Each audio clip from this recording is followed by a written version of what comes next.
Tragedy in Minnesota, if not an entirely avoidable tragedy, if people just, followed the basic rules of civilization. We're going to show you the latest out of Minneapolis. We're going to show you exactly the unhinged left response to this and the lies they've been telling you. And more importantly, we're going to systematically debunk those lies right before your eyes because, that's why you come here.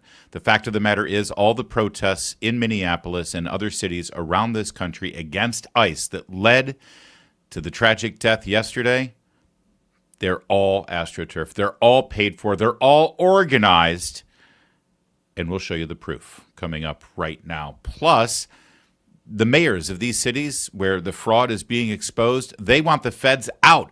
They want ICE out. They want Trump out. Why? Because they don't want to be caught. We're going to show you how much fraud is still out there, and we're going to show you the mayors who don't want you to know about it. In fact, they want to get away with it. That's all coming up right now. It's an important day. I'm glad you're with us. My name is Larry O'Connor, and you can call me Larry.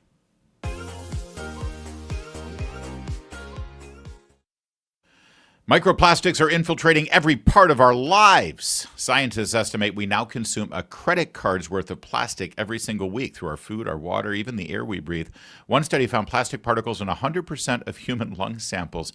Nobody's safe from exposure, and it gets worse. These plastics don't just sit in your body. They cross the gut lining, leach into your blood, and disrupt everything. They've been shown to alter gut bacteria, suppress your immune response, and increase your risk of neurodegenerative disease, metabolic disorders, and cancer.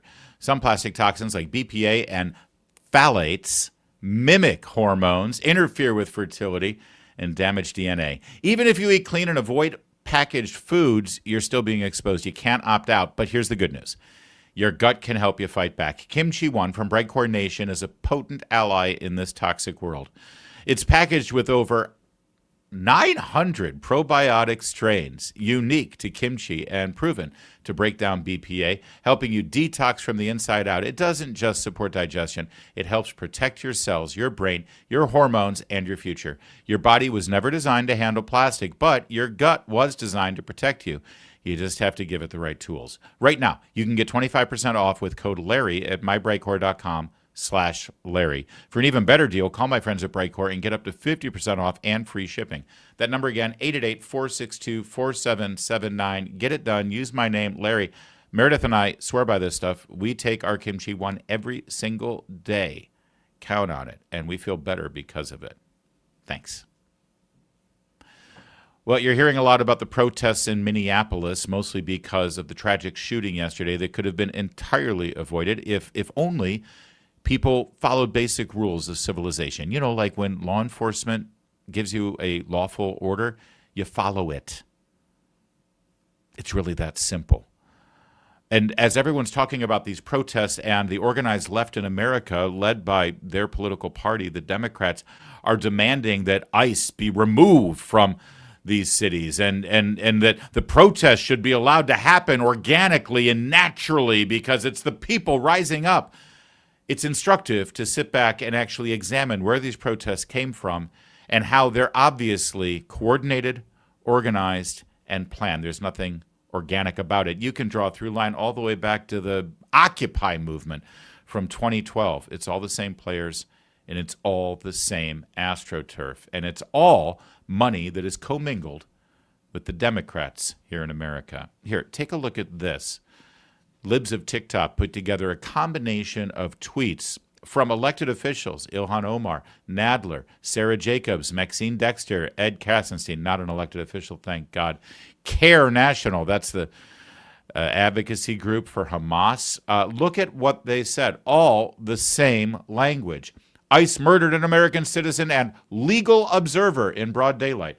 ICE just murdered a legal observer in Minnesota. I'm following news of a reported shooting of a legal observer by ICE agents. What the hell is a legal observer? You've ever heard the term legal observer? Maybe a poll watcher on election day. What the hell is a legal observer?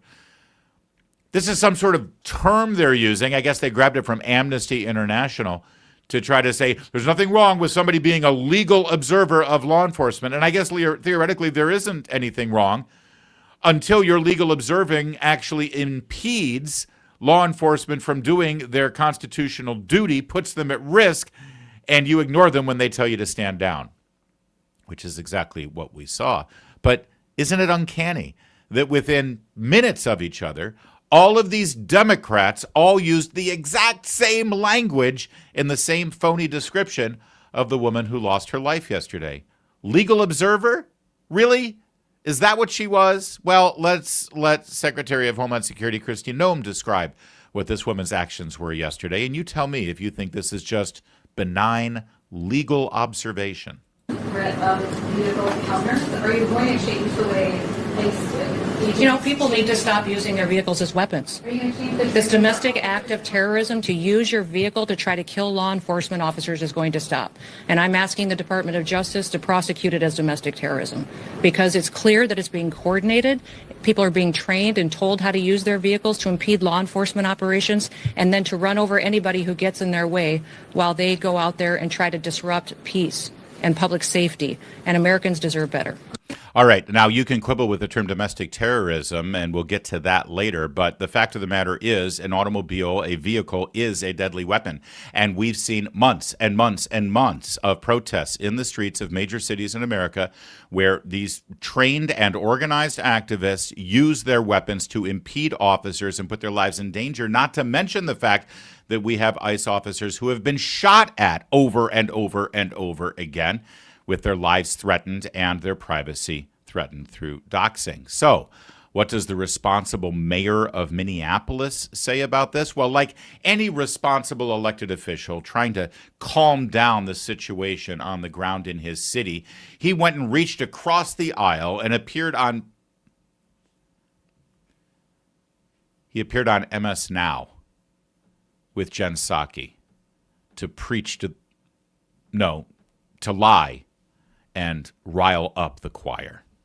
We just showed some images of what appear to be large-scale peaceful protests tonight. In response, we have reporters on the ground who, of course, covering them. Tell us what the scale of those are. What are you hearing about what's happening on the ground? How did they originate? Well, look, I won't speak to the work that those that have been organizing is doing right now. I won't speak to that. What I will say is there is a broad message that is going out, and that message is pretty clear, which is don't take the bait. We'll stand up for justice. We'll stand up for what is right. And we also recognize what the Trump administration is trying to do here because it appears that they wanted a moment like this. Oh, they wanted a moment like this? I assure you, this guy and Tim Walz and Keith Ellison wanted a moment like this. This is why Tim Walz has been screaming about ICE, ICE, Trump, Trump in all of the press conferences where he's announcing how he's withdrawing his campaign bid for re-election because of the fraud in their state. They've been trying to distract for the last several weeks lest they have to answer questions about the fraud that they have either participated in or helped cover up on their watch. They're the ones who wanted a moment like this. I assure you, it makes no logical sense that the Trump administration wanted moments like this because even if the law enforcement officer, the ICE agent, was justified in using deadly force, as I believe he was yesterday in Minneapolis, objectively speaking, it does make it harder for ICE to make their case to the American people. Trump didn't want this. ICE didn't want this. This guy and Tim Walz, they're the ones who wanted a moment like this to distract from what was going on. But did you notice his answer here? The question was, wow, I see all of these peaceful protests, thanks, Jen Psaki, these peaceful protests sprouting up all over your state and in the city streets of Minneapolis, St. Paul. Can you tell us, where did they come from? Where did all these protests come from, Mayor Fry? In response, we have reporters on the ground who, of course, covering them. Tell us what the scale of those are. What are you hearing about what's happening on the ground? How did they originate? How did they originate? Well, look, I won't speak to the work that those that have been organizing is doing right now. I won't speak to that. That wasn't exactly English, but it's okay. We know that Somali is his primary language. Get that? I won't speak to the work that organizers are doing on the ground right now. I don't want to talk about their work. Why not? What do you know? What would you like to tell us? But at least in that answer, he revealed the truth, which is this is all organized. And organizers on the ground have been activating and planning and organizing everything that we've been seeing in all of these cities. It's obvious. We're being community organized. It's been going on really since Election Day 2008. All right, more. There was an ICE convoy that seemed to be stuck, and then there was a protester who was blocking traffic so they couldn't progress. And she was totally peaceful. Okay, so let's review this real fast because this is Emily Heller, a witness. And by the way, there were a ton of witnesses. Did you notice how many smartphones there were witnessing this moment? Well, yeah. They're all the agitators and the activists and the protesters. They descended on this situation as ICE was on this city block. So she's sympathetic to the protesters. She's sympathetic to the anti-ICE cause.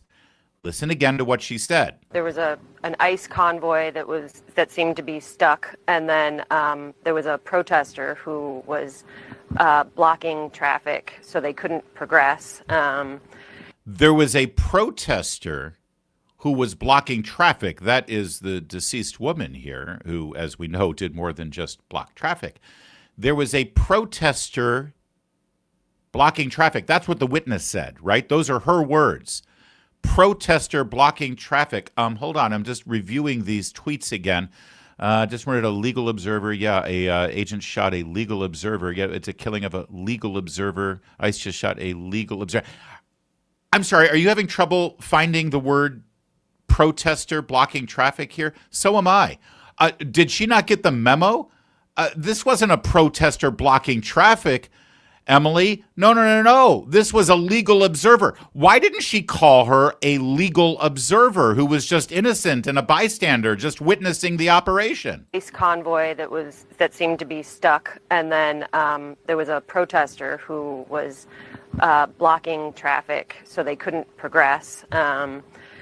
And she was totally peaceful. Yeah, real fast. There's no such thing as peacefully blocking traffic. That is, in fact, an unpeaceful act when you block traffic and impede innocent citizens from being able to use the roads that they paid for. Not to mention when you're blocking traffic during a law enforcement activity. The police, law enforcement, federal ICE agents, they all need traffic to be able to flow properly for their own safety purposes and the safety of the citizens around them. When you take it upon yourself to block egress and access of law enforcement to be able to get in and out of a block where they're conducting their constitutionally protected legal activities, you are no longer peaceful. But it's amazing that she didn't use the word legal observer. I guess she didn't get the memo. Okay, well, there was another witness there. Maybe she describes the actions of the deceased as being just merely a legal observer. Let's see what she had to say, because she was there. She saw it. It clearly wanted her out of there because she was the main car leading the protest, is my understanding. I talked to another guy who was driving behind her. But she was very successful in blocking traffic. She was doing what she was set out to do, and so they wanted to get her the hell out of there. Yeah. So it looked like she was impeding ICE vehicles. Definitely, yeah. Okay. That was her. Yeah, and she's happy about it. She's proud of it. You bet your ass she was impeding ICE vehicles. That's what she was meant to do because she was a legal observer. Oh, shoot. Wait, forget everything I said about how successful she was at blocking traffic. Forget everything I said about how she was leading the convoy of cars and protesters who were blocking traffic. No, what I meant to say was she was just a legal observer. Is that right? Is that what I was supposed to say? A legal observer? Yeah.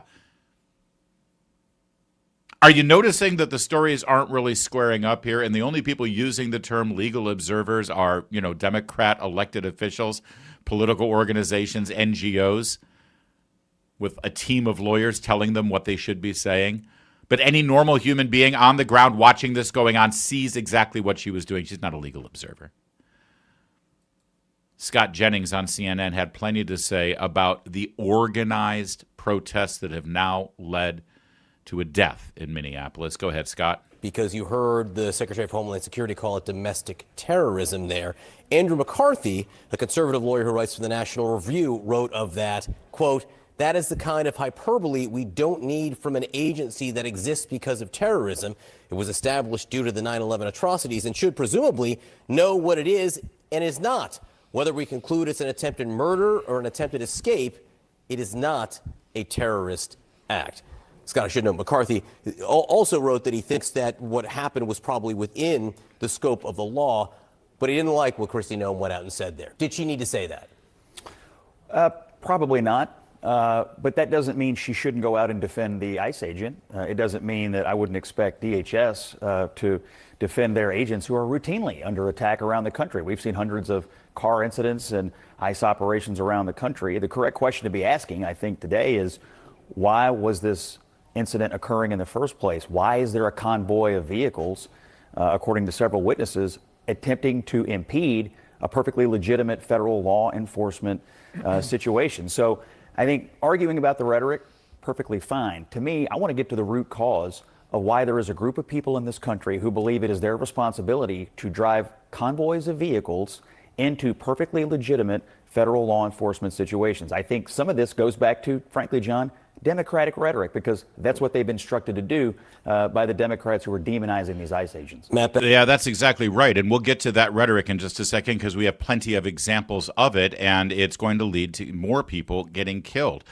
Meanwhile, again, back to the legal observer question, they were just observing. They just happened to be. I've heard people say, oh, well, this is just people in the neighborhood who saw that ICE was outside, so they went outside their front doors and they wanted to see what was going on. Oh, is that really what happened? Is it? Because I'm sure you're hearing that on cable news. I'm sure you're seeing that on social media. Okay, well, how about the police chief in Minneapolis? Is that what happened, Chief?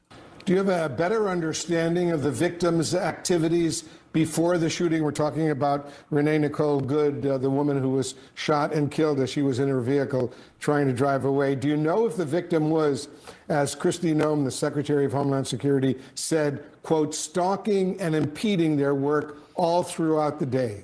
Yeah, we'll get to the answer in a minute, but note the chyron there. Police Chief Good apparently was only blocking traffic when approached by agents, not the subject of enforcement action. Did you catch that? I don't know if that's CNN editorializing with the word only, or if the police chief in Minneapolis used the word only, but good to know, Chief. Good to know that the blocking of traffic in a major metropolitan area, especially at a time when federal law enforcement officers are present and engaged in their duties, that blocking traffic is, nothing really to worry about. What was that person doing? Oh, they're only blocking traffic. Don't worry, everything's fine. Really, because I'm trying to get my child to the hospital and I can't get through here. It's okay, that person's only blocking traffic. Only blocking traffic, keeping me from getting to my job. I'm going to lose my job because this person's blocking. Nah, it's only blocking traffic. Don't worry about it. It's nothing important. Not a big deal. Welcome to Minneapolis. Enjoy the casseroles. Casseroles. Baked dish, is that what they call them? All right. Here's the police chief's. Hot dish. Thank you, Kevin. Here's what the police chief said.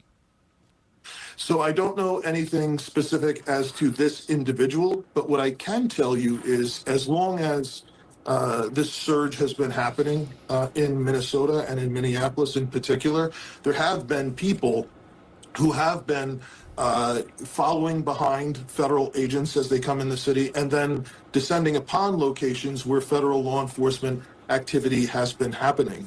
And that has caused a challenge for us because, number one, we want to ensure that we are enabling people's rights, their First Amendment rights to peaceably assemble and to observe, record, and object to law enforcement activity, whether it's activity being conducted by the Minneapolis police or any other agency. We have an obligation to ensure people are able to do that, but we have to also try and ensure that people are doing so lawfully and peacefully. Yeah, well, how you working out with that? By the way, while you're at it, how about you do what police officers do all over the country and actually assist your brothers wearing the uniform and badge from federal agencies and do crowd control. But no, we don't do that. We don't do anything to help. You notice how these shootings, these protests, all of these activities don't happen in states and cities that don't have sanctuary policies like Minneapolis and Minnesota? Yeah, you know why? Because when ICE comes to town and says they've got a detainer on an illegal immigrant criminal, they're handed over in a jail cell because the local police are cooperating with ICE because they don't have sanctuary policies. When that doesn't exist, then you've got scenes on the streets. And there were no local law enforcement there at all to accompany. But did you hear the language used here? Again, super important because we're trying to show you how this is all organized, how they're utilizing all these scripts about, a legal observer, and how it coincides with even law enforcement is saying. But he let slip what the truth was. Here, break it down together. Anything specific as to this individual, but what I can tell you is as long as this surge has been happening in Minnesota and in Minneapolis in particular, there have been people who have been following behind federal agents as they come in the city and then descending upon locations where federal law enforcement activity has been happening. Since the recent surge of ICE agents in the Twin Cities, the police chief is confirming that there have been groups of individuals that have been following them and descending upon them as they conduct their lawful activities, getting in their way, getting in the process of ICE doing their job. And this is not in a vacuum. We're going to zoom out even further coming up in a sec. But notice the language here, a little bit more from the police chief. Listen carefully. And that has caused a challenge for us because, number one, we want to ensure that we are enabling people's rights, their First Amendment rights to peaceably assemble and to observe, record, and object to law enforcement activity, whether it's... Observe, you see? That's why you saw all of those elected officials, all of those NGO groups that are well-funded by George Soros and God knows who else, probably the Iranians when it comes to care. Now you know why they all said she was just legally observing. She was just a legal observer. ICE just murdered a legal observer, right? Let me remind you, this is what they all said, like clockwork, like scripted, like coordinated, like timed together. Legal observer, it's a legal observer, it's a legal observer. You have a legal right to observe. You have a legal right to observe. They weren't observing. She was observing from the driver's seat of a car that she drove perpendicular to the flow of traffic to get in the way of law enforcement to do their job. That's not observing.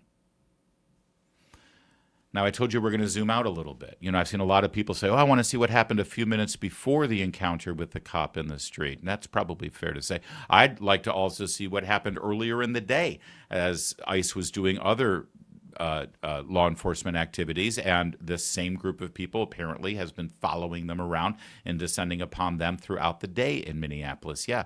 But you know what? Let's zoom out even further. Let's zoom out for the last week or two when Tim Walz has been screaming about ICE in Minnesota and calling them Gestapo and lying and saying that they're masked people grabbing innocent citizens off the streets and carting them away to prison. That's a lie, and that's never happened. But let's zoom out even further because we've seen these activities in Los Angeles and San Francisco and New Orleans and Chicago and in New York, where elected officials in those cities and in those states have been demonizing the law enforcement, trying to do their jobs and enforce the laws that are written and passed in this country. I assure you that not one law is being enforced here that a Democrat at some point in the last 30 years voted on in Congress and celebrated. We've got speech after speech of Hillary Clinton and Joe Biden and Barack Obama talking about the scourge of illegal immigrants. They all passed laws empowering federal law enforcement to round up criminal illegal immigrants, apprehend them, and deport them. And now they're sicking the mob on the law enforcement officers for enforcing the law that they passed. If they don't like the law, maybe they should win an election and pass their own laws. But we just had an election, a national election, where the candidate for president made no secret the fact that he intended to come into office and enforce every single one of those laws, even if it meant sending DHS and ICE into neighborhoods to find the criminal illegal immigrants and deport them. And he's been begging those states and cities to cooperate so that we don't have scenes in the middle of a snowy street in Minneapolis. But anyone who's shocked to learn that Donald Trump and Tom Homan and Kristi Noem and everybody else involved in enforcing immigration laws are actually enforcing immigration laws weren't really paying attention much in the last election, or for that matter, for the last 10 years. Instead, what have they been saying to the mob on the street? According to Axios, some are even being told they need to be more willing to go out there and get shot when fighting. That was a direct quote, get shot when fighting back against some of Trump's policies. One House Democrat saying, quote, and I'll read it to you, our own base is telling us that what we're doing is not good enough. There needs to be blood to grab the attention of the press and the public. How do you respond to that, Leader Jeffries? Are Democrats not meeting the moment, not doing enough to fight these developments? Well, we are in a more is more environment in terms of the unprecedented assault on the American way of life and our country that has been launched by Donald Trump and compliant House Republicans. Yeah, so that's earlier this year in the first couple of months of the Trump administration. And I remember that story. We did a segment on it here on this show that, yeah, Democrats said that our people on the ground are saying that we need to be willing to get shot to oppose Donald Trump. And when given the opportunity, the leader of the Democrats in the House, Hakeem Jeffries, whiffed on the opportunity to say, well, that's outrageous. No, nobody wants to get shot. No one should get shot. No one needs to get shot. We have a constitution here. We have laws. We have elections. We don't like the results of the last election. You don't like what this president is doing? Give me the majority in 2026 and we'll stop him. No, he didn't say that, though, did he? He just let the people need to get shot line go right by without comment. While we're zooming out, let's take a quick look at the specific language used about ICE and DHS over the last 10 months. This is Gestapo-like behavior. Plainclothes officers wearing masks are terrorizing immigrants. The ICE issue is alarming beyond words. Masked men jumping out of unmarked cars, people disappearing, no due process. We're being hyperbolic.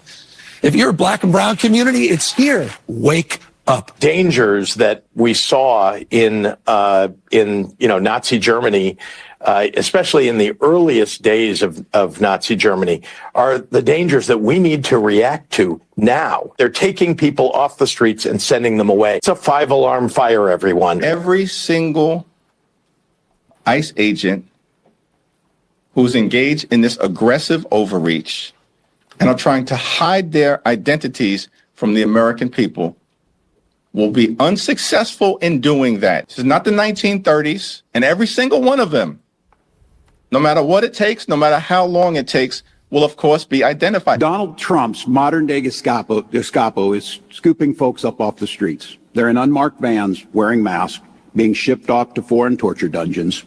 No chance to mount a defense, not even a chance to kiss a loved one goodbye.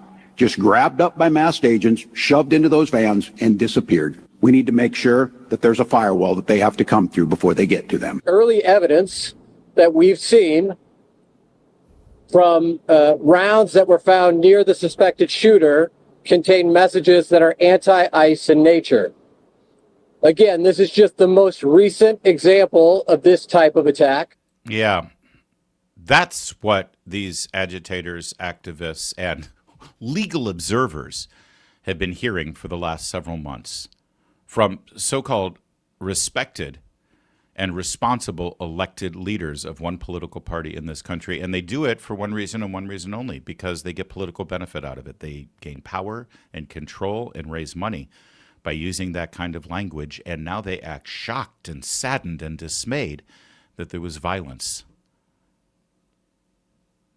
But you would think after the shooting yesterday and after the death of one of these protesters who was there impeding law enforcement, seemingly inspired by that kind of rhetoric, because, gosh, it's virtuous to stop the Gestapo, isn't it?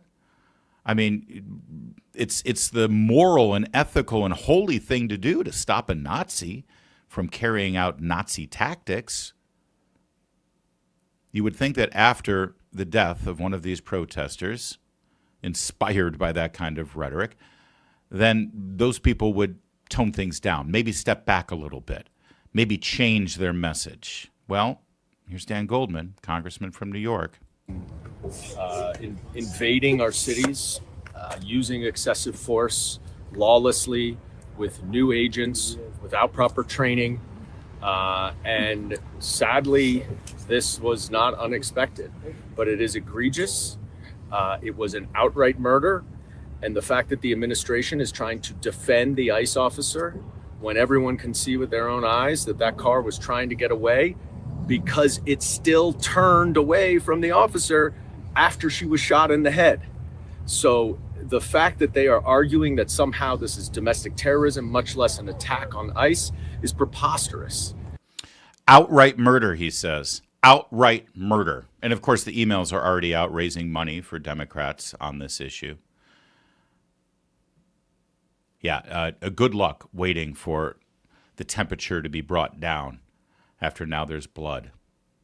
By the way, I'd now like to show you the montage of Democrats, respected, responsible elected officials who took the time to go in front of cameras over the last 24 hours and say to their base, to their protesters, to the people that they've helped organize and inspire, where they look at the camera and they say, listen, guys, I'm with you.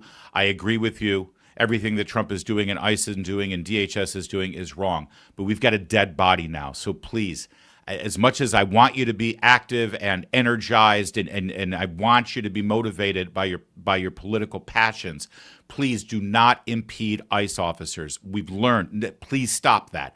Don't get in their way. Don't try to get in front of their vehicles. Don't try to get your vehicle in front of them. Don't surround them. Don't scream at them. We can protest. We can get out there, but we don't need to impede federal law enforcement officers who are trying to do their job. Please stop that. I want to show you that montage of elected officials, responsible Democrats who delivered that message. I want to show you that, but we can't find one of them. We can't find one. We did find one of their leaders, though, with a message. He's not an elected official, although if he wanted to run, I'm sure he could be. That's Jimmy Kimmel last night during his monologue, where he cracks jokes and make people laugh on his entertainment show on ABC. That's Jimmy Kimmel holding up a shirt that says, Donald J. Trump is going to kill you. It's assassination prep. It's how Donald Trump gets a bullet whizzing past his ear while he's giving a speech. It's how Donald Trump has a guy laying in wait in a golf course with multiple weapons ready to try to shoot him. It's how Charlie Kirk gets a bullet in the throat. It's how we reached where we are today. This is where we are, and this is who they are, and all we can do is call on ourselves to be better. A new year means new financial goals, like making sure your savings are secure and diversified. Will this be the year you finally listen to me and talk to someone from Birch Gold Group? Honestly, they're great people. I appreciate their educational approach and their understanding of macroeconomics. There are forces which push the dollar lower and the gold higher, which is why they believe every American should own physical gold. So until January 30th, if you're a first-time gold buyer, Birch Gold is offering a rebate of up to $10,000 on qualifying purchases. To claim eligibility and start the process, just text Larry to 989898. Birch Gold can help you roll an existing IRA or 401k into an IRA in gold, and you're still eligible for a rebate of up to $10,000. You can make right now your first time to buy gold and take advantage of a rebate up to $10,000 when you buy by January 30th. Text my name, Larry, to 989898. Claim your eligibility today. Again, text Larry to 989898. Do it today. Well, one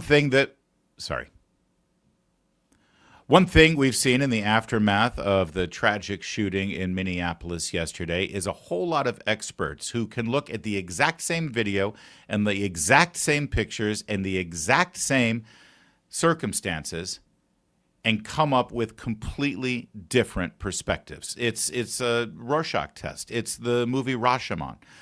Everybody has their own perspective on things, and you certainly bring your political baggage to the table. But facts are facts, and you can't deny what is obvious before everybody's eyes. What we're going to do now is try to show you what you're seeing or hearing from people who think that this ICE agent acted not just irresponsibly, but criminally, and is guilty of murder. And then we'll show you the best debunking of those positions and those opinions that utilize the facts and the law to make their case. Buckle up. Let's start with this one. Right there. She's moving forward, and he had to just barely get out of the way. He barely got, if he hadn't moved, she would have run him over. Watch the tire. See, now the tire is moving forward. You see the tire is moving forward with the officer directly in front of the car. You can see the spinning. This would have never happened if she had just gotten out of the car, and it would have never happened if she hadn't just tried to block the police in the first place. I see her spinning her wheels forward right there. You're trying to run over that officer. You are. She doesn't give a fuck. Plus, if you're next to a car like that, you can hear it when it starts accelerating. You know what? You actually bring up a great point. I hadn't even thought about this. But the police officer who was in front of the car heard the wheels accelerating. And yeah, absolutely, he's going to pull out his fucking gun. That's a great point. New pictures show the bullet hole in the windshield, so clearly shot from in front of the car. Here we go. And you can see right here, if the cop wasn't in front of the vehicle, then he wouldn't have been able to make this shot. I've seen the video. Don't believe the propaganda machine. The state will ensure there's a full, fair, and expeditious investigation to. Yeah. Okay, so that was great. And by the way, what's that dude's name again? He's a gamer and Asmongold. Asmongold. Thank you, Asmongold. He's a gamer and also obviously comments on current events, and that's all good stuff. You saw the only thing that I would quibble with is when he said she wanted to run the cop over. You don't know that. You don't. You really don't. Now, she was going to run the cop over. The one thing that we don't know in all of our speculation about what we see in these videos is what the woman's frame of mind was at that moment. And we will never know what the woman's frame of mind was at that moment. But here's the good news for people who are trying to get to the logical facts here and reach the appropriate moral and legal conclusion. And that is, and forgive me if this hurts anybody's feelings, but the woman's state of mind is completely irrelevant. It doesn't matter. The law doesn't care what the woman's state of mind is. The only person's state of mind that is valid and relevant in this moment is the police officer's frame of mind. You need to put yourself in his position, since he is the one who drew his weapon and used deadly force. And is it reasonable, as you watch everything that we just saw with the wheels spinning and the front wheels pointed where they were pointed and the car in drive and the sound of the engine revving, is it reasonable to conclude that that officer thought that he was going to get run over by that car? Again, not that she wanted to, not that she tried to. That doesn't matter. What matters is that the police officer thought he was going to get run over by that car. And by the way, from another angle that we'll show you in a moment, he did get hit by the car. Did the officer think he was going to get hit by the car? And she's the only one that could have prevented that from happening, regardless of what her state of mind was. The person who instigated the actions that led that officer to believe that he was going to get hit by the car, which is a reasonable conclusion for him to reach, the person who instigated the actions was that woman behind the wheel. She and only she. All right, a little bit more here. This from one of the legal eagles on X. We got a couple of these who are lawyers, know the law, and this is what drives people crazy, is that you've got both people with the same qualifications, same degrees, same license, same everything, same law school, whatever, and they reach completely different conclusions. Here's Amy Swearer. I've now watched the Minneapolis ICE shooting from 3 different angles. There's no real question. It was obviously a legally justified use of deadly force by a law enforcement officer. The officer faced an unknown subject who, while ignoring lawful commands, pointed a 3,000-plus pound car at him and evidenced an intent to continue driving the car. He shot the driver, 1, after the driver made physical contact with his body, and 2, through the front windshield. You can slow down the video all you want and spend minutes analyzing microseconds to make after-the-fact assessments of the likelihood the driver actually intended to use the car as a lethal weapon. In reality, during those microseconds in real time, it's reasonable to presume that a driver ignoring your commands to stop is about to floor the gas pedal, turn the wheel into you, and run you over. It's no different than the reasonable presumption that the suspect who ignores your commands to keep their hands up and reaches for the gun in their waistband intends to use it against you rather than toss it away. That is correct. That is logical. That is fact-based. And it makes perfect sense. Which brings us to this lawyer, Jen and Eunice. I'm a former defense attorney, currently a civil rights attorney, with no political dog in this fight. Let's pause there for a second. She says she has no political dog in this fight. Well, all you have to do is click on her bio to learn that, yes, she's a lawyer, and yes, she's a civil rights attorney. Who is she a civil rights attorney for? For an organization called ADC. That's the American Arab Anti-Discrimination Committee, working to defend the rights of Arab Americans and immigrant communities. I mean, this has to do with ICE and immigration law enforcement. Also, this organization is very pro-Palestinian, and you could even cynically say they're pro-Hamas. To suggest that she's apolitical and doesn't have a dog in the fight, I think is not entirely accurate.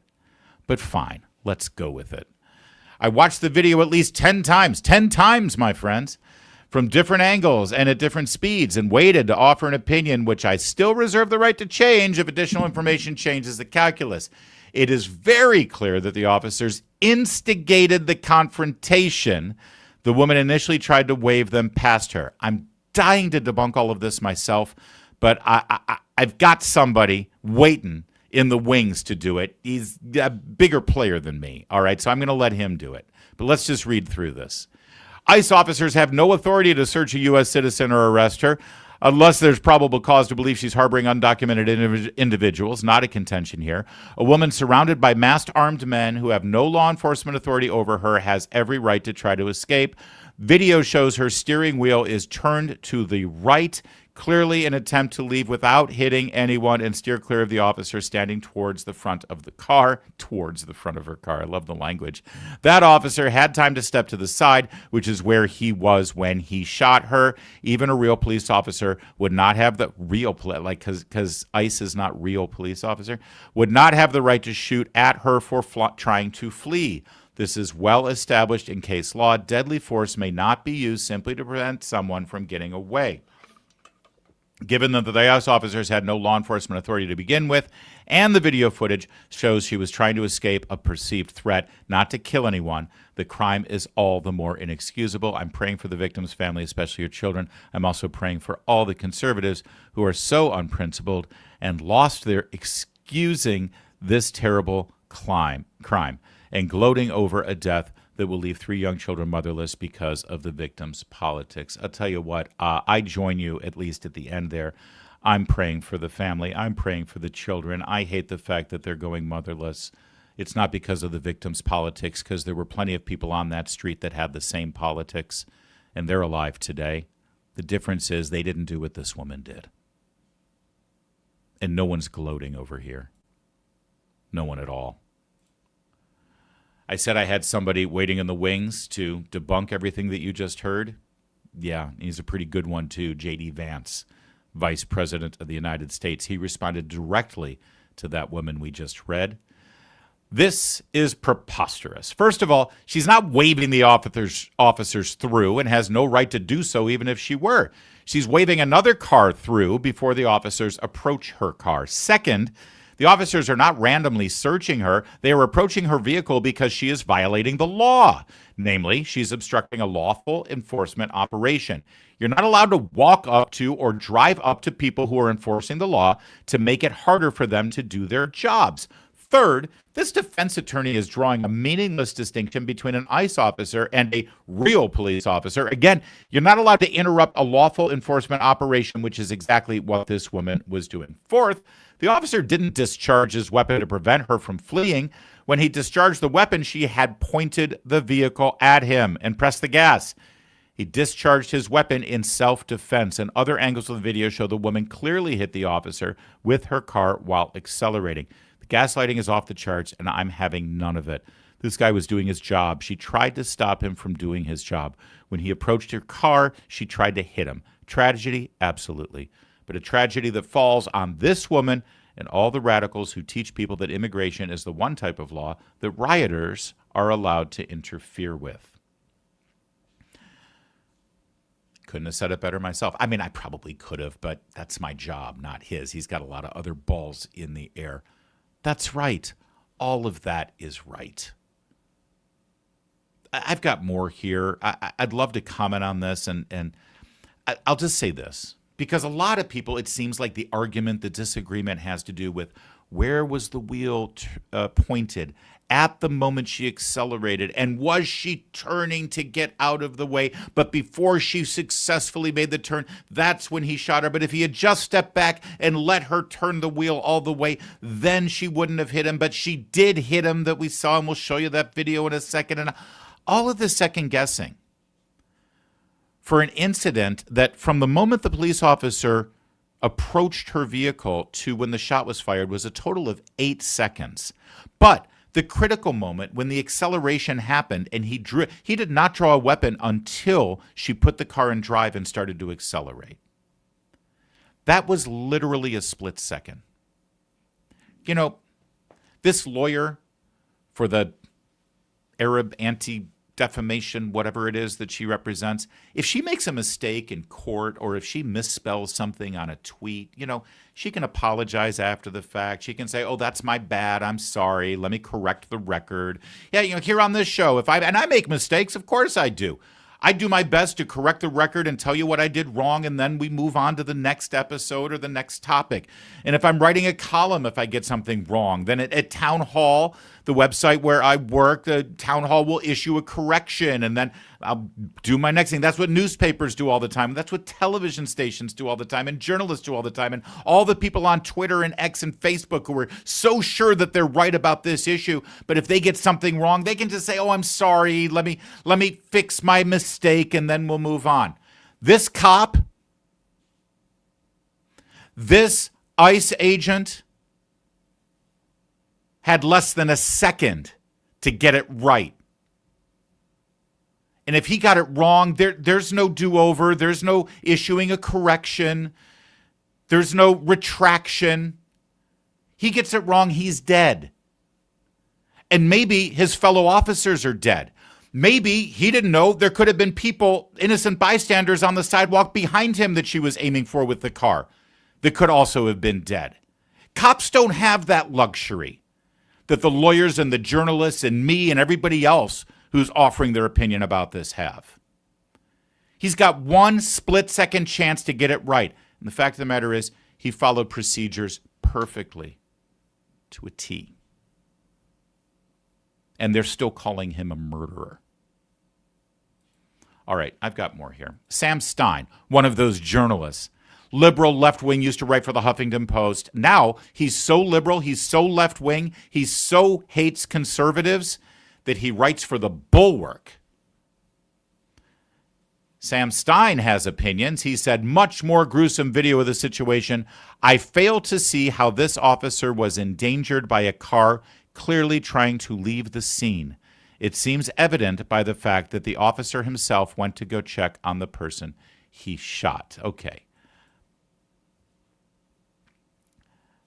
Here is a still shot of the video that Sam Stein was just commenting on, and this is from just a member of X who is responding and calling Sam Stein a moron. And a lawyer. Oh, is she a lawyer as well? Oh, there you go. Beyond reasonable doubt. She says he does not think the officer the car accelerated toward is endangered. Even in Minnesota, a car is a deadly weapon. Look at where the police officer is. Make it as big as you can. It's not the police officer at the window. Maybe Sam Stein thought that was the cop. No, the police officer is, by the way, following perfect police procedure to a T. You ask any cop, which I have, what are you supposed to do in a situation like this where you're trying to get a potentially dangerous person out of a vehicle? One officer is at the door, the passenger door, talking to the person. The other officer is standing right at the driver's headlight, ready to draw a weapon if he needs to. That's exactly where he is. But according to Sam Stein, D.C. journalist for The Bulwark, he wasn't in any danger. Look at where the wheels are pointed. Look at the wheels of the car and where they're pointed. And the car is not in reverse, and the brake lights are not on. That is a car in forward motion toward the officer directly in front of the headlight. Oh, but this sort of thing never happens. Come on. Cops don't get run over by cars. They're not used as deadly weapons. Really? Oh, here's an incident from, I don't know, less than a year ago in Minnesota. Oh, no, sorry. This is Bismarck. That's North Dakota, right? On March 7th, 2025, at 12:08 p.m., officers were dispatched to the 1100 block of South 12th Street in response to a 911 text referencing an individual in a white Chevy Equinox. The caller indicated that the person was possibly under the influence and or may be experiencing a mental health issue. The texter later indicated the suspect was escalating in her behavior. Officer James and Officer Anderson arrived at approximately 12:12 p.m. Officer James spoke with the suspect at her driver's door for over 6 minutes. They engaged in a seemingly normal conversation. During the conversation, Officer James smelled an odor of marijuana and alcohol coming from the vehicle. Turn off the car. Turn off the car. No. 299, keep fleeing. Get out of the car! Get out of the car! Get out of the car! No! 299, she almost struck me. Get out of the car!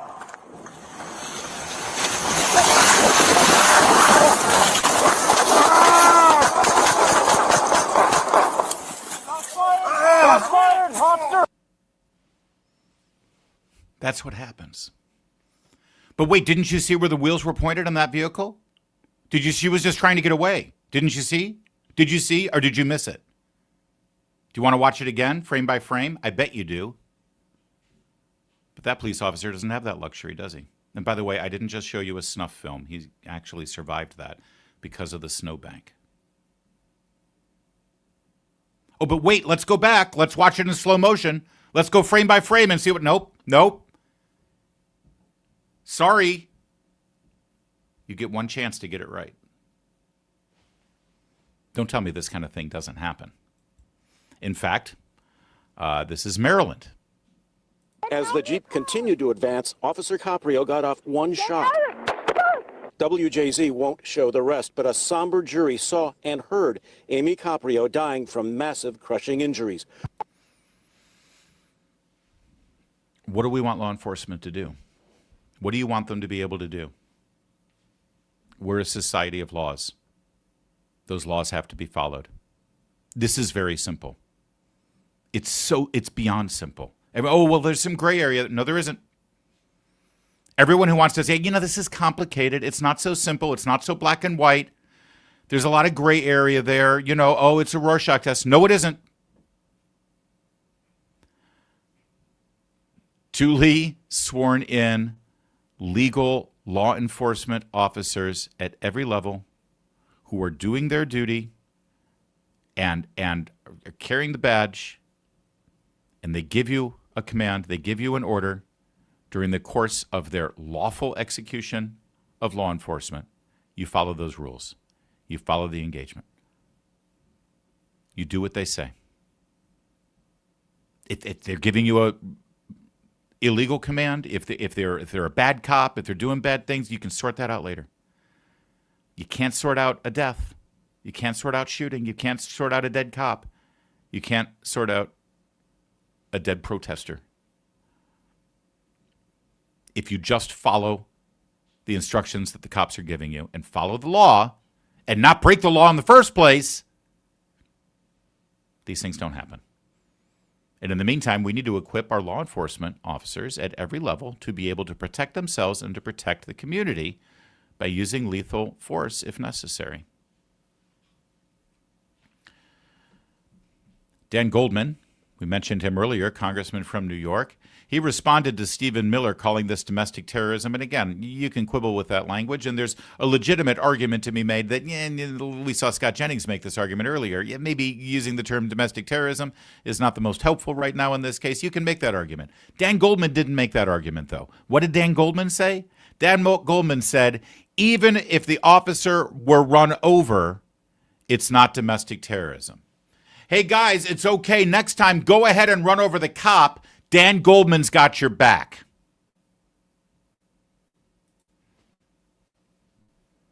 And he's not even the worst example of members of Congress for the Democrats. Maxine Dexter, Congresswoman from Oregon. ICE just shot and killed a U.S. citizen in Minneapolis. She was a legal observer. Legal observer. Catch it again. Legal observer. ICE shot her. This is what a police state looks like. I stand with Mayor Fry's call for ICE to get out of Minneapolis immediately. Their presence makes no one safer. Andy No, citizen journalist, responded, as you can see there, saying, show the video, you liar. Yeah. Let's start it from the beginning, because this is an angle you haven't seen yet. This is the officer right here where my finger is pointing. The white car is not the white car you need to look at. It's the dark SUV behind the white SUV. He is standing immediately in front of the SUV, and you will see him get hit by the SUV as it plows forward.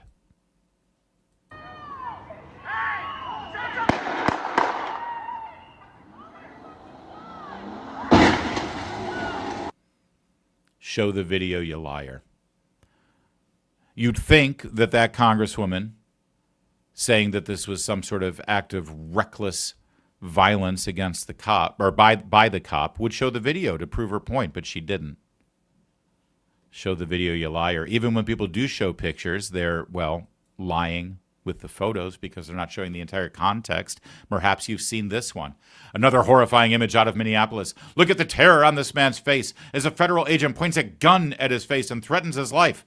Enough is enough. Our government is committing war crimes abroad and murdering and terrorizing citizens at home. We need a revolution. He's calling for a revolution. He's got Karl Marx as his avatar, and his screen name is Proud Socialist. Okay, yeah, look at the look of terror on his face as a gun is pointed at his face. That gun looks weird, doesn't it? That doesn't look like your typical gun. What's going on here? There's got to be more to this story. Thankfully, we have the video. Get back! Get back! Get back! Let go! Whoa! Now, I don't mean to laugh, but there is something incredibly satisfying about that because nobody got hurt. He did get shot in the face, point blank. He got shot in the face, and right before he got shot in the face, that was the look on his face, right? It turns out he didn't get hurt. It was just one of those puff, not even paintball, it's like a powder ball thing to deter a crowd. And he did hit him square. But let's just roll this back real fast. Keep your eye on the dude who got the orange powder in the face. Keep an eye on his hands. Watch what orange powder face guy is doing that leads to this moment right here that you're looking at, where he's got that horrified look on his face when he's about to get shot. Watch his hands.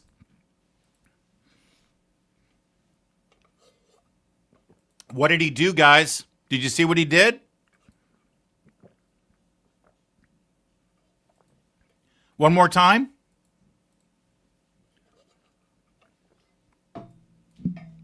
Grab the cop's gun. Hey, guys, kids, boys and girls, anyone? Don't grab a cop's gun. Bad idea.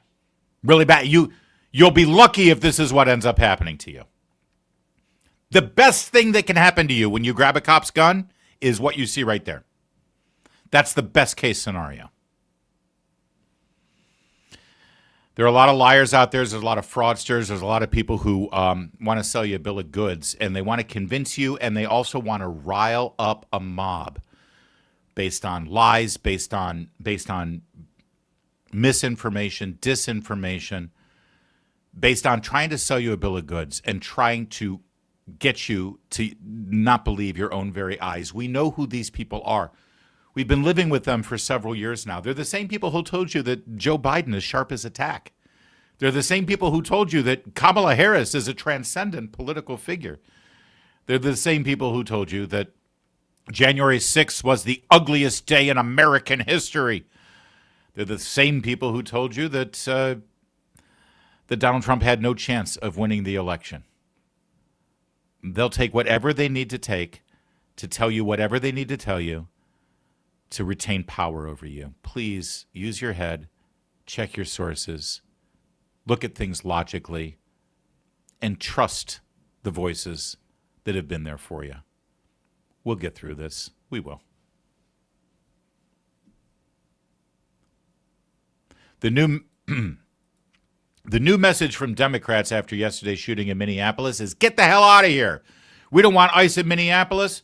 We don't want investigations in anything we're doing. Get out.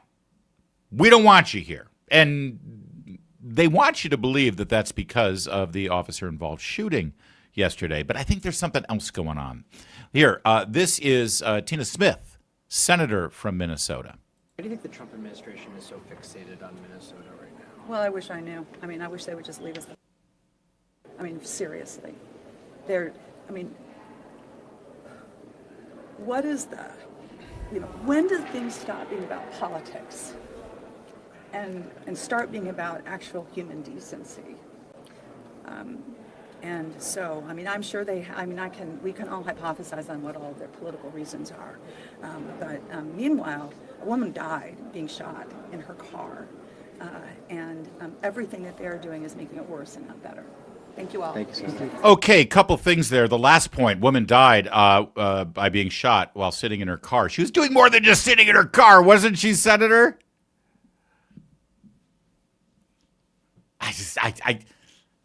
There's something so loathsome about people who will just lie to your face and try to pull on your heartstrings and your compassion through deceit. But let's go back to the question at hand. The Trump administration is so fixated on Minnesota right now. Why do you think the Trump administration is so fixated on Minnesota right now? Hey, guys, in the live chat or the comments section, maybe you can answer the question, because Tina Smith, she doesn't have any idea. Why all this sudden interest in Minnesota? What could possibly be going on in the news that would make federal officials interested in investigating Minnesota? Do you have it? Because the senator from Minnesota doesn't seem to have a clue. Well, I wish I knew. I mean, I wish they would just leave us. Yeah. Seriously. I wish I knew. I wish they'd leave us the alone. I mean, seriously. I don't know, Senator. Maybe it's the fraud, the billions and billions and billions of dollars of fraud that have been uncovered, that even your own governor and attorney general don't deny. They just think, oh, yeah, we got it under control. Maybe it's the fraud at the hands of illegal immigrants, foreign nationals that are living in your community and probably voting, that has stolen taxpayer dollars and set up fraud schemes to bilk the American people. I have no idea. Beats me why they're so interested in Minnesota. What I do know is they need to get out. Why? Why do they want them to get out? Well, we noticed a trend. Jacob Fry wants ICE the F out. Tim Walz wants ICE out. No, we don't need any federal coppers here investigating our little scheme in Minnesota. Tina Smith wants them out. Let's slide over to another very blue state, Washington State, the city of Seattle, where citizen journalists have been looking into fraudulent daycare centers that are bilking the taxpayer to the tune of millions, if not billions of dollars there. The mayor of Seattle, what's her opinion of the fraudulent daycare centers uncovered in Seattle? Yeah, I mean, I think the fear in the Somali community is real. The fear in immigrant communities are real, so we're taking that very seriously. Along those lines, have you asked anyone to follow up on the fraud claims, either to the Department of Immigrant and Refugee Affairs or SPD? No. So let me just with this guy. The Somali community apparently is the victim here. There have been claims of fraud in the daycare centers in Seattle. So have you asked for any follow-up, any more investigation there into the fraud? Look at the face. No, we don't want him here. So we don't want him in Minnesota. No investigations, no nothing. We don't want him in Seattle. Where else do we have a lot of fraud going on, led by Democrats? I believe, Jesse, we're going to have some very big announcements on this stuff in the next couple of days. I don't want to get ahead of the president on anything, but we believe that there is a nationwide fraud ring that's rooted in rooted in illegal aliens and others taking advantage of the American welfare system. We're going to get to the root of it, and anybody who's involved is going to get prosecuted. Okay, but be specific, Vice President Vance. Does suggest a level of political corruption. We're going to get to the bottom of it. Well, Tim Walz should be worried because you can't misspell learning and take someone's money. He should be worried for many reasons. He called you weird. Remember that? I know. Because I don't like Somali fraudsters. I guess that makes me weird. Guilty as charged. Gavin Newsom, he says, you guys want to come look at California? Bring it on. Yeah, well, we will. We appreciate that invitation, Gavin, and we are going to accept that invitation because, look, California, more than almost any other state, has been so glaring and obvious about the fact that they're giving welfare benefits to illegal aliens. Like, that's not, you go to the California Medicaid website and they will advertise that they are spending American tax dollars to give Medicaid to illegal aliens. Do you think there's not fraud there? Do you think there aren't people who are creating fraudulent doctor's offices, fraudulent payment schemes? There are. They're getting rich off of the generosity of the American taxpayer. The political corruption that enables it has got to stop, and that's what we're focused on. Yeah, so Gavin Newsom says bring it on, but at the same time, he wants ICE out. So choose a lane here, Gav. You like to talk tough and beat your chest and say bring it on if you want to investigate fraud in my state, and then the second ICE shows up to actually go after criminals, how dare you? How dare you send federal agents here? Yeah, see, that's what's going on here. Minnesota wants ICE out of the state. They want federal investigators out of the state because they got a tidy little scheme going there. And they don't want anyone investigating it. Seattle, have you followed up on any of the fraud claims? No. Why would I do that? I'm the mayor. They don't want any investigations because they love it. The last thing they want is corruption to be exposed by the federal government while on their watch. Because voters aren't stupid. Why did it take the Trump administration on the other side of the country to come over to Seattle to find the fraud that happened under your nose, Mayor? And the best response she has is racist. So now J.D. Vance is promising a robust nationwide investigation into all this fraud, and the ugly face of Gavin Newsom was just reared right before you and the state of California. Well, we've got an update on some fraud in California that is absolutely despicable. You remember the Palisades fires 1 year ago yesterday. Fires swept through the Pacific Palisades and Altadena, California. People's lives were devastated. They still haven't rebuilt any of them. I don't think one home has been rebuilt in the Palisades because of the morass and corruption and bureaucracy in Los Angeles and in the state of California. People's lives were just completely turned upside down. Insurance companies weren't able to bring the money that was needed to rebuild those homes. There was a fundraiser. It was called Fire Aid. Remember this? It was a big concert. I think they did it at the Hollywood Bowl. It was streamed, it was televised, and you had people look right at the camera and say, every dollar that you donate will go directly to the victims of these fires. Do you remember that? They raised tens or hundreds of millions of dollars that were going to go directly to the victims of the fires. Now, I am here to report to you that not one penny of the money that was raised by Fire Aid in L.A. went directly to the victims. Where did it go? Well, Congressman Kevin Kelly on the Judiciary Committee asked for a full report. And here's what they learned. Fire aid funds were used for activities such as voter participation initiatives, podcast programming, fungus planting projects, and compensation for nonprofit staffs of NGOs. Remind me again who the governor of California is? And again, I'm no lawyer, but if you tell somebody that you're setting up a charitable nonprofit and the purpose of the charitable nonprofit is to help issue A, and you raise money from private individuals who think they're giving money to help issue A, and then none of that money that you raised actually goes to help issue A, in fact, it goes to help issue Z. Again, not a lawyer, but I think that's fraud. In this case, it's not government fraud. It's just good old-fashioned private citizen, left-wing liberal Democrat fraud. Approximately $550,000 in donations went to organizations involved in political advocacy.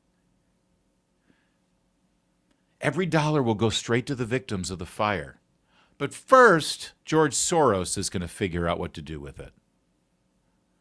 At least $250,000 was directed toward programs benefiting undocumented immigrants. That's right.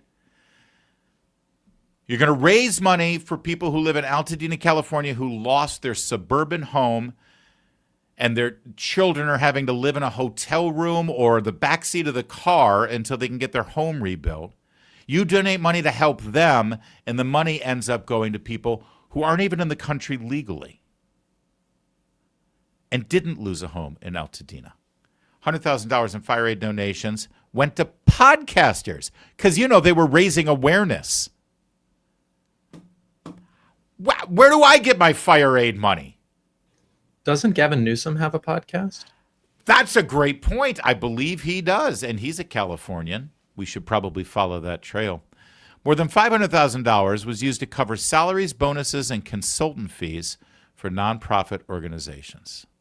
While many worthy nonprofits did receive grants that were used to support victims, this report provides lessons for the disbursement of any remaining fire aid funds, future charitable disaster relief efforts. Why don't these Democrats who run these states want federal agents there looking into these issues? Because they get away with it, and they've continued to get away with it.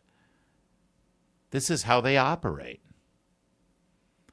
Oh, there is one silver lining to this. I know you're frustrated about all that corruption, and I am too.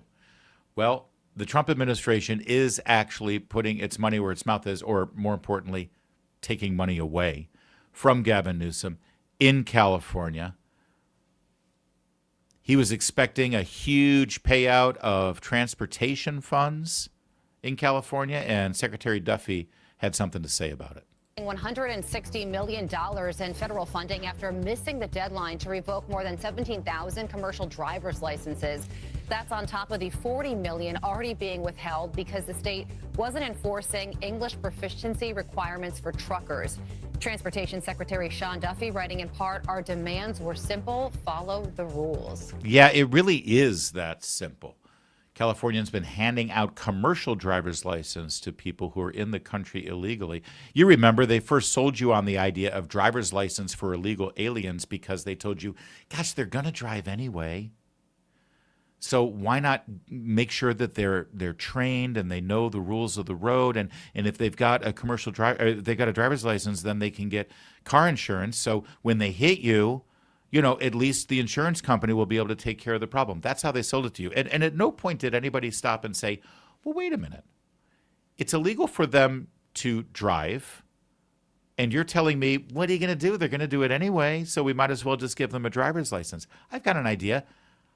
How about stop them from breaking the law?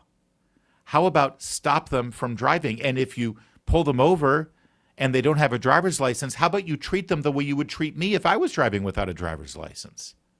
If they get into an accident and they don't have a driver's license, how about you treat them the way you would treat me if I got into an accident and I didn't have a driver's license or I didn't have insurance? How about you throw the book at them? And, oh, wait, I've got an even better idea. Hold on. Illegal immigrants, illegal aliens in the country illegally, driving cars illegally, without insurance, getting into accidents. Hold on. I've got a great solution. How about you stop them from coming into the country illegally in the first place? So they can't get in a car and drive without a license or without insurance and get into an accident. Better idea, when you catch them and they're in the country illegally, how about you deport them? How about you enforce the laws we've already got? No. We can't do any of that. So let's give them driver's license. And then somehow voters in these states said, oh, you're right. You're right. There's nothing we can do about them being in the country illegally, but at the least we can do is teach them how to drive and give them a driver's license. Now, set aside the fact that in most states right now, when you get your driver's license and register your vehicle, you're automatically registered to vote. Or if you're not automatically registered to vote, you go through a little touchscreen thing and you click a few boxes. And if you're not reading, well, the next thing you know, you're registered to vote. Oh, and also set aside the fact that in most of those states that issue driver's license to illegal immigrants, you're not allowed to ask any questions when they show you that driver's license. You're not allowed to further delve into their business in the country and how they got here and whether they have appropriate citizenship paperwork. So connect the dots here. You're in the country illegally. You go to get your illegal alien driver's license. You click the boxes on the touchscreen and suddenly you're registered to vote. And it's election day and you go to the polling place and you're registered and you give them your name and they give you a ballot and they're not allowed to ask any questions. Something tells me you probably voted. And that's how they sold you the whole thing about giving illegal immigrants a driver's license. But then our pals in California took it one step further because we were told they needed a driver's license because that way they'd learn the rules of the road, they'd get insurance, and then at the very least they'd, follow our rules of the road. And if they did get into an accident, they'd be insured. How did we go from there to giving them commercial driver's license? How did we go from there to empowering all these people who are in the country illegally to now drive semis? They're now commercial truck drivers? Tens of thousands of them? And we've seen the accidents that they've caused. You saw the death of the person in the state of Washington, the death of the person in the state of Florida. You see story after story, and it's an illegal immigrant with a commercial driver's license obtained in California. Suddenly, they're taking jobs of America. Was there ever anything more American redneck country music, CB, rubber duck, breaker 19 than truck driving in America? And now it's not just foreigners doing the job, it's people who aren't in the country legally doing the job. And it almost seems like it's by design. And the Secretary of Transportation asked Gavin Newsom one simple thing. Don't give commercial driver's license to illegal immigrants because that's a violation of federal law. They're driving on interstate highways. Interstate highways means it's under the jurisdiction of and paid for by the federal government. And that's where the Secretary of Transportation comes in. And as long as there are interstate highways in California, the Secretary of Transportation says you're not getting any more money from this department if you are violating our policies and our laws by giving commercial driver's license to illegal immigrants. And Gavin Newsom said, yeah, well, you.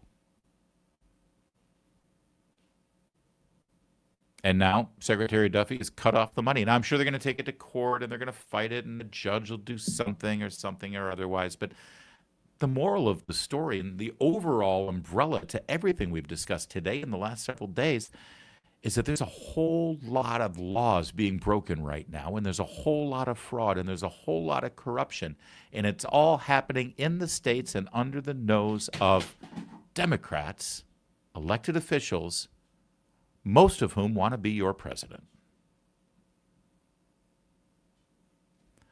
All right, that's a wrap. What was that? Something just fell right at the end. Did you hear that, Kevin? Oh. Yeah, we did. Sorry about that.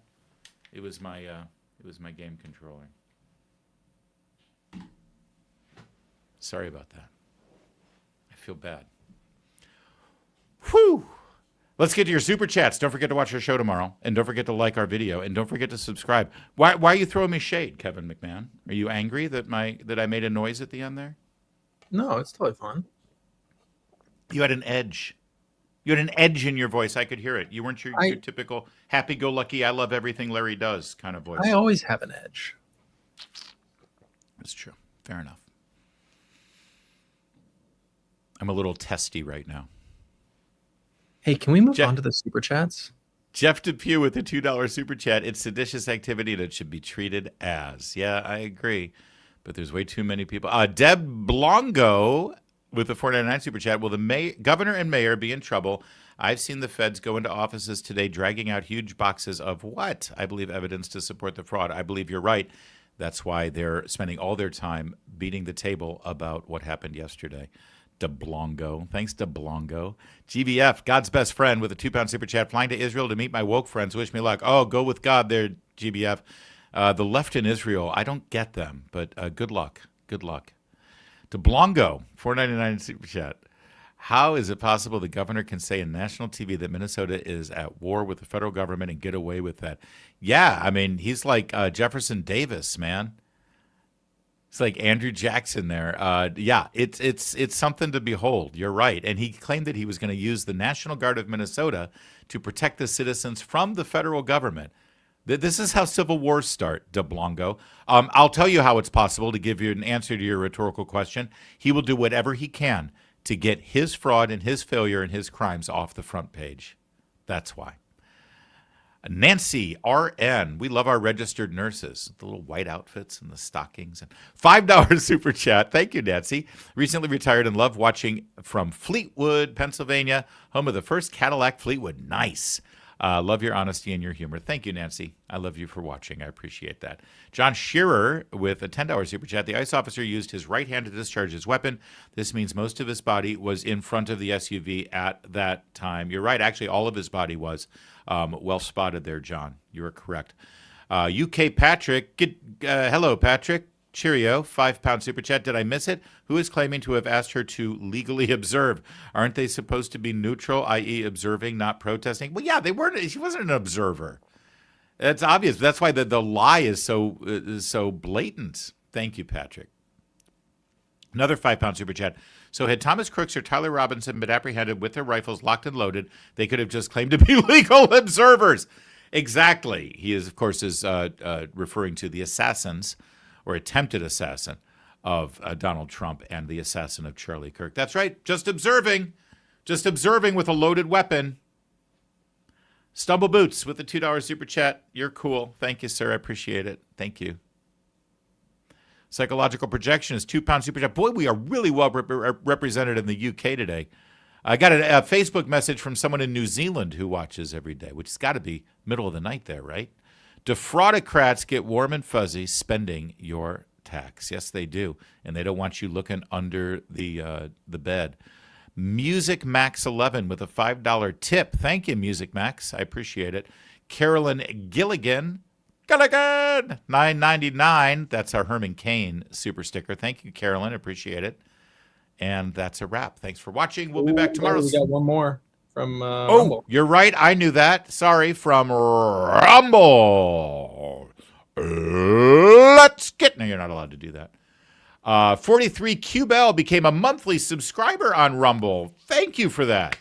$25 says, Larry, over the last year, we appreciated your being our chief source of objective info on the political scene. Thank you, Jim and Jan Harmon, native Californians.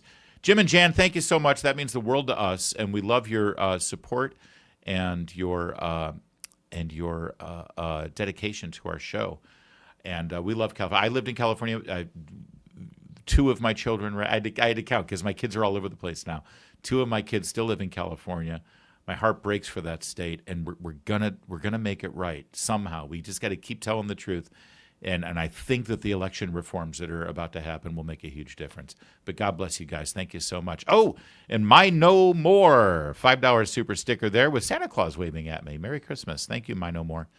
Appreciate it. And now we're done. Thank you so much for watching. We'll be back tomorrow. You betcha we will. Same time, same place. My name's Larry. Same time? Is it the same time tomorrow? Yeah, I believe so. Okay. Same time, same place. In the meantime, my name's Larry O'Connor, and you can call me Larry.